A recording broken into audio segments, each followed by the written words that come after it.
Dans cette discussion, l'auteur parle de son interaction avec son voisin et de son désir de ne plus être entouré de personnes toxiques.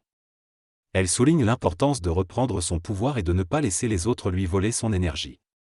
Elle met en avant la responsabilité individuelle de chaque personne dans sa propre vie et souligne la nécessité de se concentrer sur soi-même et d'aller mieux.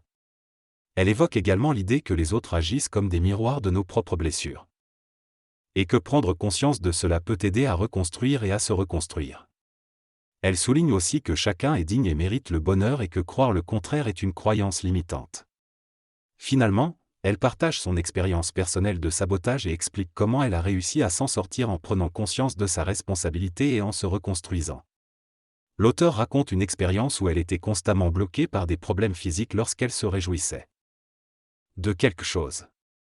Elle réalisait que cela était dû à ses croyances limitantes et à son sentiment de ne pas mériter le bonheur.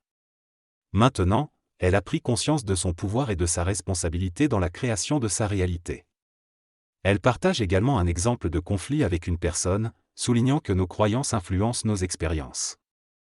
Elle encourage à reprendre son pouvoir et à choisir d'être heureux, indépendamment des circonstances extérieures.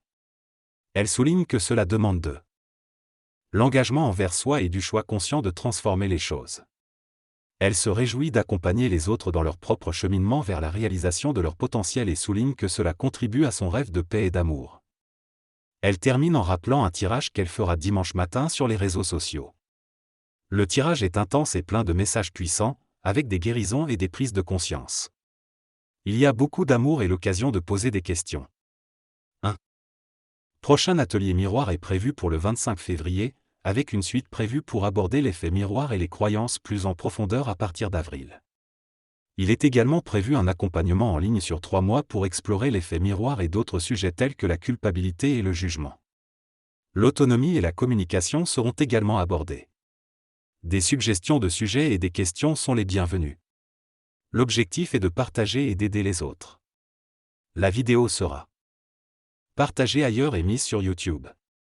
Belle journée à tous.